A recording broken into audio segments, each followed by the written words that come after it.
Hello guys, in this short tutorial I'll be showing you guys how to add brand colors to your swatches in Photoshop. Now this will help you when working on projects or brands that already have a defined visual identity, a clear color system.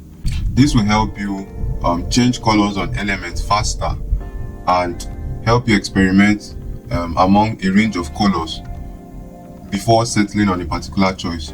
So it's going to speed up your workflow in terms of the way you'll be able to pick colors for your element. So I'm going to briefly show that also in this short tutorial. Alright, so the first thing you're going to do is to make sure that you have the brand colors inside of Photoshop like I've done here. So these are colors I established while designing the visual identity for a brand called Shotru, and I'll just be using this to show you guys. So I prepared this brand color sheet for the client, and this is also part of the deliverables amongst the whole visual identity guideline and brand usage. Alright, so this is just for color, for a very brief and easy access to the color palette. In this document, for every color we have the particular color name, we have the hex code, we have the RGB values, and we also have the CMYK values. Remember when we talked about colors, we've looked at RGB and CMYK color mode. So in case the client wants to design something that will be on screen, they'll use the RGB values, and in case they want to design something that will be printed, they'll use the CMYK values, and the CMYK values will give them exactly the same shade of color but in CMYK, exactly the same shade you find in RGB but in CMYK. So if I give RGB without giving the CMYK values, and they use the RGB on CMYK, it will be looking different when it's printed. Alright, so this will help ensure that what is printed maintain consistency in terms of the exact color with what is always on screen. Alright, so to add this color to our swatches here in Photoshop, the first thing we are going to do is to make sure that we select the color. First of all, if your swatches is not showing here among your tools, make sure that you go to your windows, and among all your options you have here, make sure that swatches is selected. Alright, so once your swatches is selected, you are going to see it amongst your colors in your Windows panel. So as you can see here, I've added different brand colors and I've grouped them appropriately. So this will help me not always have to bring this color document every time for each brand I want to work on a particular design. So I have so many brands that I've added their colors here in terms of brand that I do consistent designs for, or that already have a defined color palette. So we are just going to be adding this particular one to these swatches. So first of all, to keep things organized, I'm going to create a new group. Alright, so once you tap on the group icon here, it's going to pop this box out for you. So I'll just call this shuttle colors, and then I'll click on OK. So as you can see, it has created a new empty group, and then I'll make sure that I come here to my foreground color, double tap on it and select the first color. Alright, then I'll click on OK, double tap on my background color and select the second color, then I click on OK. So by the time I'm adding, the first color is going to add first, and then we'll switch to the second color. So if I click on the plus icon here, as you can see, it has popped up color swatch name box. So as you can see here, we have the deep blue showing, alright, as the color. So once you click on the plus icon, any color that is your foreground is what is going to be added first to your swatches. Alright, I'm just going to type the exact name I have here, Admiral Blue, and then I'll click on OK. As you can see, it's automatically under that group. So let's say I want to add the next color. I'm just going to switch and make sure the Dodger Blue is my foreground color. Alright, or I press X on my keyboard to switch between the foreground and the background. Once the color I want is on my foreground, I'll still come back again and click on the plus icon. So as you can see here from the preview, you know the color that is going to be added to that swatch, color swatch group. Alright, so for this, I'm just going to also type the exact color name, and I'll click on OK. Then let's do the same for the next two colors. Double tap on the foreground color, select the color you want, then double tap also on the background, select the next color. So let's add the colors. So if I click on plus, I'll be adding the purplish blue first of all. Alright, and I'll click on OK, and then let's press X to switch, and I'll click on the plus icon again and add the bright orange. Alright, so we'll do same for other colors. Make sure the color you want to add at that point in time is on the foreground. So I'm just following the order of the colors here because they follow from primary to secondary based on the brand guideline and brand color usage.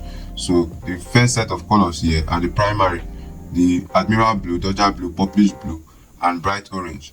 Alright, while the remaining three are the secondary colors. So if I click on the plus icon here, let's add a deep yellow and click on OK.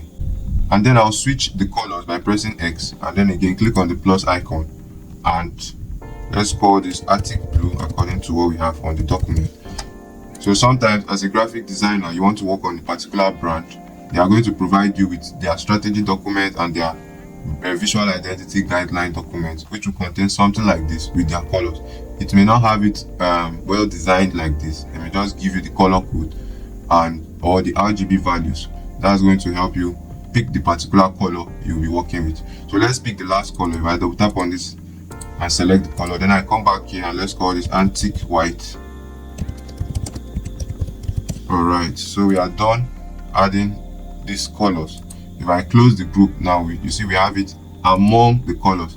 And one thing to note is that any color you use recently will be shown among your recent colors here on your swatches. Alright, so as you can see, all the colors we were selecting, they've shown here recently, but you can't really rely on this because let's say you work on a different project with a different set of colors. When you come back, you're not going to see these particular colors here again. So that's why I make sure that I group my colors in my swatches so that I can easily access them when working on a design. Alright, so now how does this help make your work faster? So let's say you have a shape and a text layer on your piece of design and you want to find out which set of colors will give you good contrast. Alright, so instead of always double tapping on the color picker box for that particular layer or for that particular element layer, be it a shape or whatever, alright, it will be best that layer is selected and you just have your swatches open. So since my rectangle layer is selected, any color I tap on in the swatches is automatically going to change to that color. So as you can see now, we can test for good contrast between our foreground and our background, alright, between our lorem ipsum dummy text and the box to see which one works, alright, which one we want. So because when designing brand designs, you have to use the color palette, alright. So most times you have a lot of elements and you're always shuffling between which color will work and which color will not work, alright. So this will really help you do that swiftly. So let's say we go for this blue. I can select the text now and also choose which color is going to also work that will give me good contrast, alright. So as you can see with this test, I already know what will work and what will not work, alright. Instead of coming to highlight my text, alright, all together, I'm coming here to change the color. Alright, you see that with this I can change my color faster. Alright, so the only downside is that this doesn't apply to smart objects and rasterized layers. Alright, so the particular layer I want to change the color must be a text layer or a shape layer. Alright, something that by default has not been modified. Alright, so if I turn this on, this was an image.